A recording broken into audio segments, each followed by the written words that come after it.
Have you ever heard of a book so ancient and mysterious that it was almost lost to history? A text filled with stories of fallen angels, giant beings, and divine secrets that was once widely read but later excluded from most holy scriptures? This is the story of the Book of Enoch. It is an ancient Jewish religious work, traditionally attributed to Enoch, the great-grandfather of Noah. The Bible mentions him only briefly in the book of Genesis, stating that he walked with God and then simply was no more, for God took him away. The Book of Enoch expands upon this cryptic reference, transforming Enoch from a minor character into the central figure of an epic cosmic drama, a scribe chosen by God to deliver messages to both angels and humankind. What makes the Book of Enoch so utterly unique is its content and its incredible journey through time. It is not just one story, but a collection of visions and revelations that tackle some of life's biggest questions: the origin of evil, the nature of the cosmos, and the final judgment of humanity. It presents a version of history that is far more detailed and dramatic than what is found in more familiar scriptures. It describes a world where the lines between heaven and earth were blurred, where celestial beings interfered directly in human affairs, with catastrophic consequences. This text was highly influential during the Second Temple period of Judaism, a time of great religious and political change, and it clearly shaped the beliefs of many early Christians. The book's survival is, in itself, a miracle. For over 1,000 years, it was considered lost to the Western world, known only through brief mentions in other ancient writings. Scholars and theologians wondered about its contents, but the complete text remained out of reach. It was preserved in a place far from the centers of European Christianity, in the highlands of Ethiopia, where the Ethiopian Orthodox Tewahedo Church had safeguarded it as part of their official biblical canon. Its eventual rediscovery in the 18th century and the later discovery of ancient fragments among the Dead Sea Scrolls confirmed its antiquity and sent ripples through the worlds of theology and history, offering a direct window into the beliefs of people who lived over 2,000 years ago. Today, as we stand here on September 17th, 2025, the Book of Enoch continues to fascinate us. It challenges our understanding of early religious thought and provides a supplementary narrative that runs parallel to the Bible. It reads like a blend of scripture, mythology, and science fiction, a grand cosmic saga that explains why the world became filled with corruption and violence, requiring a divine reset in the form of the Great Flood. It is a story of rebellion, forbidden knowledge, and the ultimate promise of justice. For anyone interested in the deeper, often hidden currents of religious history, the Book of Enoch is a treasure trove of mysteries just waiting to be explored. When we talk about the Book of Enoch, it is crucial to understand that it is not a single, continuous narrative written by one person at one time. Instead, it is a compilation, a library of 5 separate books, each with its own style and focus. These sections were likely written by different authors over several centuries, from around 300 BCE to the 1st century CE, and later brought together into the collection we know today. The first and most famous of these is the Book of the Watchers. This section tells the dramatic story of the angels who descended from heaven, took human wives, and brought forbidden knowledge and chaos to the earth, leading to the birth of the giants known as the Nephilim. Following this is the Book of Parables, also known as the Similitudes of Enoch. This book is quite different in tone, consisting of 3 allegorical visions concerning the end of days. It introduces a powerful and mysterious messianic figure called the Son of Man, who is described as a pre-existent celestial being chosen by God to execute final judgment upon the wicked kings and powerful rulers of the earth. This section's descriptions of the Son of Man bear striking resemblances to language later used in the New Testament to describe Jesus, making it a subject of intense debate and study among scholars interested in the origins of Christian beliefs. The third part is the astronomical book, or the Book of the Heavenly Luminaries. Here, the narrative takes a scientific turn, as the angel Uriel guides Enoch on a tour of the cosmos. This section lays out a detailed 364-day solar calendar explaining the movements of the sun, moon, and stars. This calendar was of immense importance to certain ancient Jewish groups, as it stood in direct opposition to the lunar calendar used by the religious authorities in Jerusalem.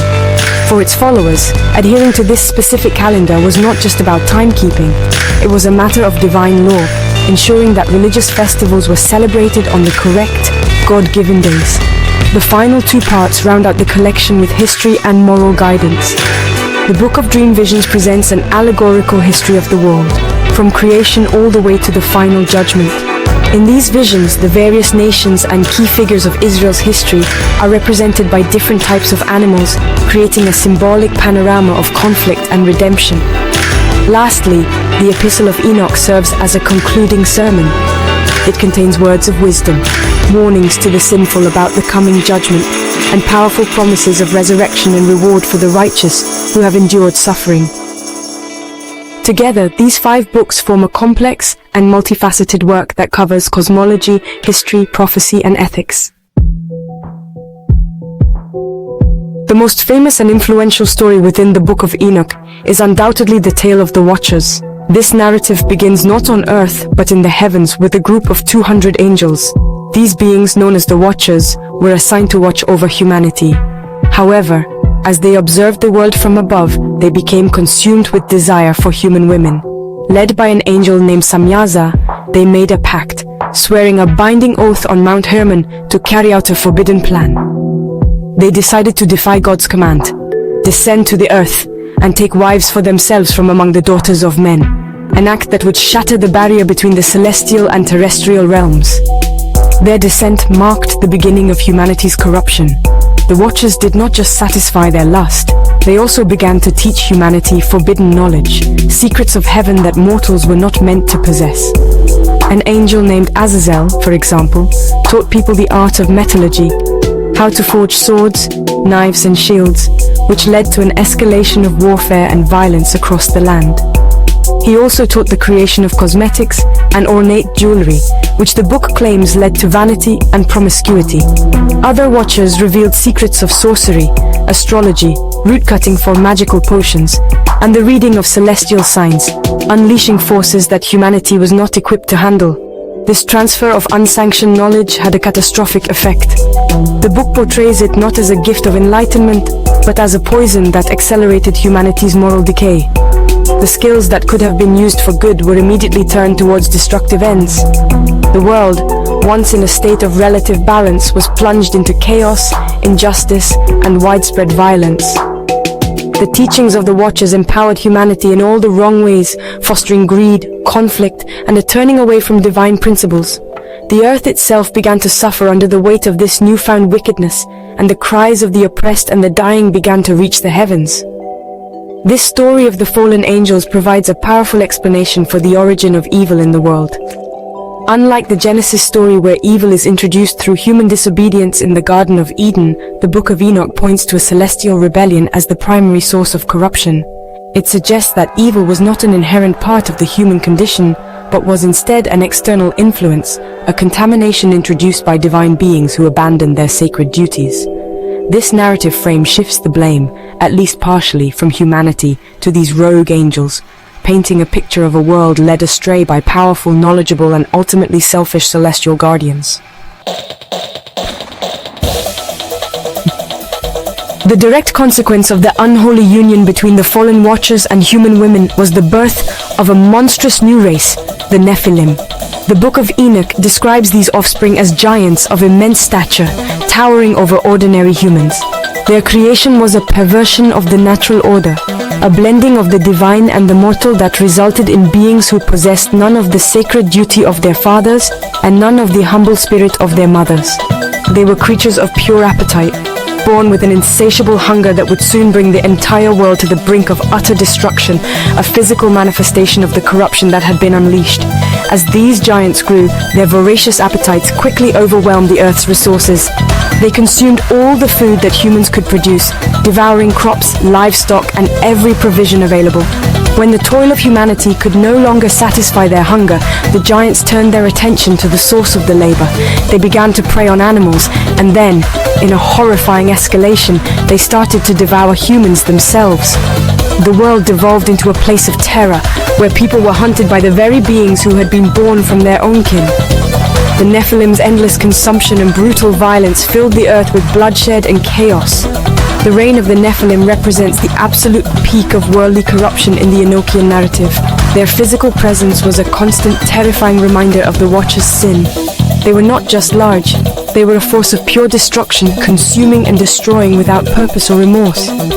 Their existence created a world where the strong devoured the weak, where there was no safety, and where justice had vanished. The book states that the earth itself began to cry out in agony, its voice rising to the heavens to plead for an end to the rampant violence and suffering that the giants were inflicting upon all living things. The story does not end with their physical death. Later traditions, including passages within the Book of Enoch itself, suggest that when the Nephilim were eventually destroyed, their disembodied spirits were not allowed to enter a peaceful rest. Instead, they were cursed to remain on earth as malevolent forces, becoming the evil spirits or demons that would continue to plague, torment, and lead humanity astray until the final day of judgment. In this way, the legacy of the Watcher's sin was not fully erased, but lingered on, a spiritual poison that continued to affect the world long after the physical bodies of the giants had turned to dust. The cries of the tormented earth and the pleas of humanity did not go unheard. In heaven, God and the righteous archangels, Michael, Uriel, Raphael, and Gabriel, observed the profound corruption and lawlessness that had consumed the world. The unholy alliance of the Watchers and the creation of the destructive Nephilim had violated the cosmic order to such a degree that, well, divine intervention became an absolute necessity. God's response was not immediate forgiveness but a swift and decisive judgment, a plan to punish the perpetrators and cleanse the world of the wickedness they had unleashed. A verdict was passed, and a messenger was chosen to deliver the grim news. Enoch, the righteous man who walked with God, was given the solemn task of acting as the divine intermediary. He was sent to confront the fallen Watchers, who had gathered together in despair, realizing the gravity of their transgression. Enoch delivered God's unalterable sentence: there would be no peace or pardon for them. For their crime of abandoning their heavenly station and corrupting humanity, they were to be bound in chains and cast into darkness in the abyss, deep beneath the earth. There they would remain, imprisoned and in torment, until the great day of judgment, when they would face their final eternal punishment. Their pleas for mercy, which they asked Enoch to write down, were rejected. The judgment was not limited to the fallen angels. Their giant offspring, the Nephilim, also faced divine wrath. God decreed that they would be incited to turn on one another, destroying each other in a bloody civil war until none were left alive. This act ensured that the physical manifestation of the Watcher's sin would be wiped from the face of the earth. However, the corruption they had caused was too deep and widespread to be solved by their deaths alone. The forbidden knowledge, the violence, and the moral decay had tainted the very fabric of human society, leaving a stain that could not be easily removed. To fully cleanse the world of this pervasive corruption, God declared a final, cataclysmic solution, a great flood that would wash away all life from the surface of the earth. This deluge was designed to erase every trace of the giants, the sins of humanity, and the influence of the Watcher's teachings. Only one righteous family, that of Enoch's great-grandson Noah, would be saved to repopulate a purified world. This judgment serves as the climax of the Watcher's saga, illustrating the severe consequences of disrupting the divine order and providing a powerful, dramatic backstory for the biblical account of the flood found in the Book of Genesis. Within the pages of the Book of Parables, the second major section of Enoch, a powerful and enigmatic figure emerges who plays a central role in the cosmic drama of judgment and salvation. This figure is referred to by several titles, most notably the Son of Man, the Righteous One, and the Chosen One. Unlike anyone else in the story, he is described as a pre-existent being, someone whose name was called in the presence of God before the sun and the signs were created, before the stars of the heaven were made. He was chosen and hidden with God from the beginning of time, destined to be revealed only at the end of days. The primary role of this Son of Man is that of a judge. The book describes a future moment when he will be seated on a throne of glory to preside over the final judgment of all creation. His main targets are the corrupt kings, the mighty rulers, and the powerful landowners of the earth who have oppressed the righteous and denied the name of the Lord of Spirits. The Son of Man will expose their wicked deeds, cast them down from their thrones, and deliver them to a final inescapable punishment. For the righteous and the humble who have suffered However, he will be a savior and a source of eternal hope and light. What makes this figure so significant to scholars and theologians is the striking similarity between the language used to describe him in the Book of Enoch and the descriptions of Jesus in the New Testament Gospels. The title Son of Man is one that Jesus frequently uses to refer to himself.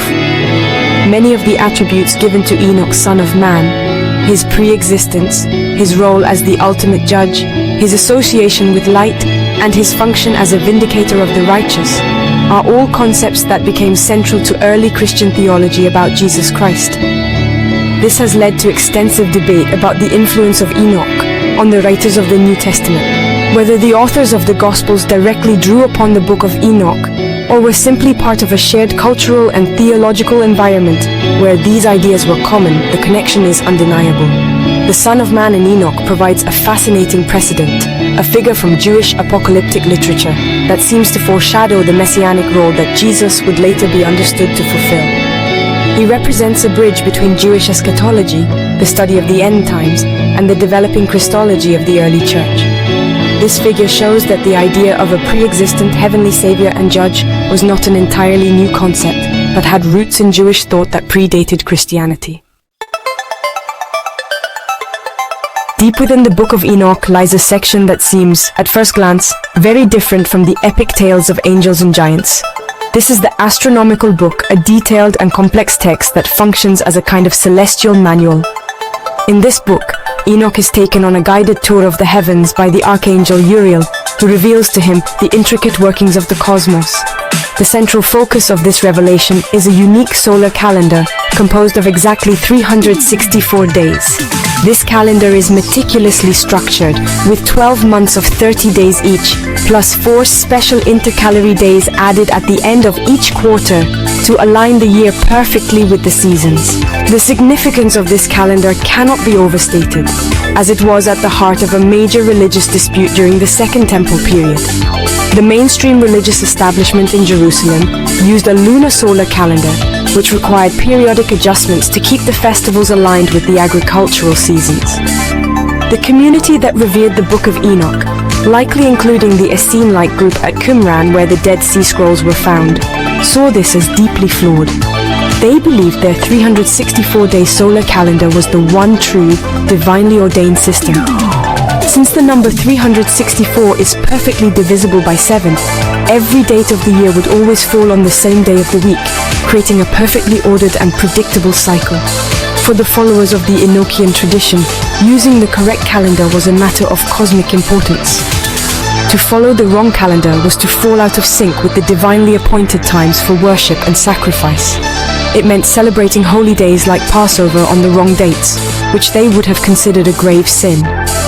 The astronomical book therefore presents its calendar not as a human invention, but as a direct revelation from God, delivered by an angel to restore order to a world that had fallen into error. It was a way for the righteous community to distinguish itself from what it saw as the corrupt practices of the temple authorities. This emphasis on a specific solar calendar highlights a key theme in the Book of Enoch, the belief that true righteousness is tied to a hidden divine knowledge that has been revealed to a select few. Just as the Watchers brought down forbidden knowledge that led to corruption, Uriel reveals a sacred knowledge of time and space that leads to order and piety.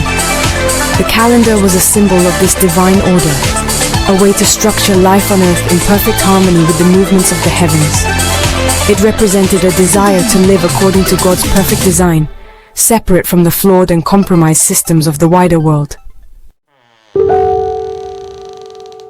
Given its ancient origins and its clear influence on early Christian writers, including a direct quotation in the New Testament's Epistle of Jude, many people wonder why the Book of Enoch is not included in most Bibles today. The process of forming the biblical canon was long and complex, and several factors contributed to Enoch's eventual exclusion from both the mainstream Jewish and Christian scriptures. One of the primary reasons was theological. The book's detailed account of angels desiring human women, fathering children, and being susceptible to sin conflicted with later, more developed ideas about the nature of angels as purely spiritual and incorruptible beings. Another significant issue was the book's composite nature and uncertain authorship.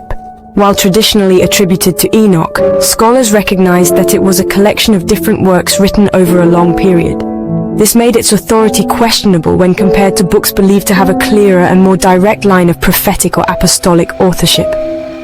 Furthermore, the books claimed to be a direct revelation from Enoch himself, containing secrets of heaven, could have been seen as a challenge to the established authority of the Torah, the 5 books of Moses, within Judaism, and later to the authority of the Gospels and Apostles within Christianity.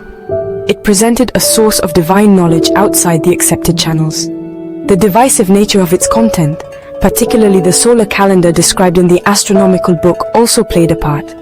As the Jerusalem Temple and later Rabbinic Judaism solidified their use of a lunar solar calendar, a text that so vehemently promoted a rival system would have been seen as problematic and sectarian. The Book of Enoch was closely associated with fringe groups that stood in opposition to the religious mainstream. As these groups faded from history, so too did the prominence of their favored texts. The book was gradually sidelined as religious authorities sought to create a unified set of scriptures that would promote harmony rather than division. Ultimately, by the 4th century CE, when influential figures like Saint Augustine and Saint Jerome were helping to solidify the Christian biblical canon, the Book of Enoch was largely deemed apocryphal, a work of interest but not divinely inspired scripture. It was considered too fantastical, its theology too strange, and its origins too murky. The only major exception was the Ethiopian Orthodox Tewahedo Church, which, being somewhat isolated from the theological debates of the Roman and Byzantine worlds, continued to accept it as part of its holy writ. For the rest of the world, this incredible book and its stories of giants and angels faded into obscurity for over a millennium. For centuries, the Book of Enoch was little more than a whisper in the West, a lost text known only from fragments and references in other ancient writings. This all changed in the 1770s when the Scottish explorer James Bruce returned from a long journey in Ethiopia.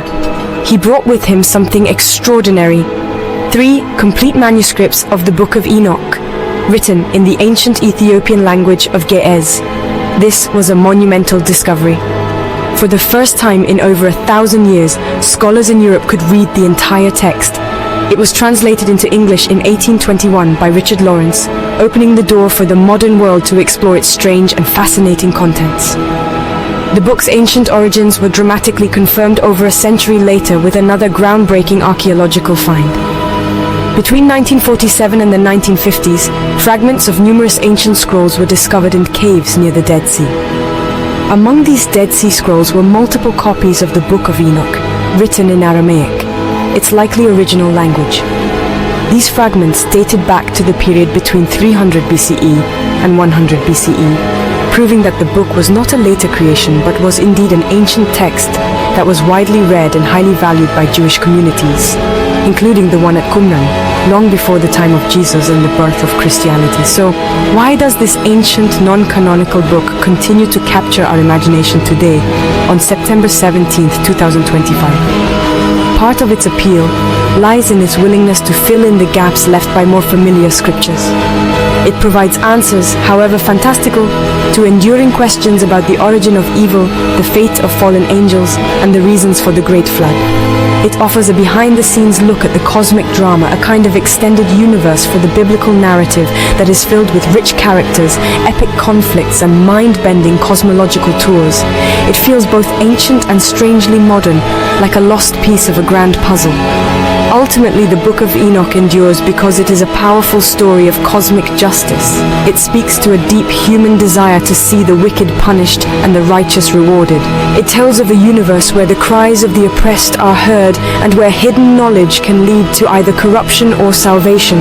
Whether viewed as history, mythology, or theological fiction, the book offers a compelling and imaginative vision of the struggle between light and darkness. It reminds us that even in the most ancient of texts, we can find stories that resonate with our modern search for meaning, our fascination with the unknown, and our unending hope for a just and ordered world.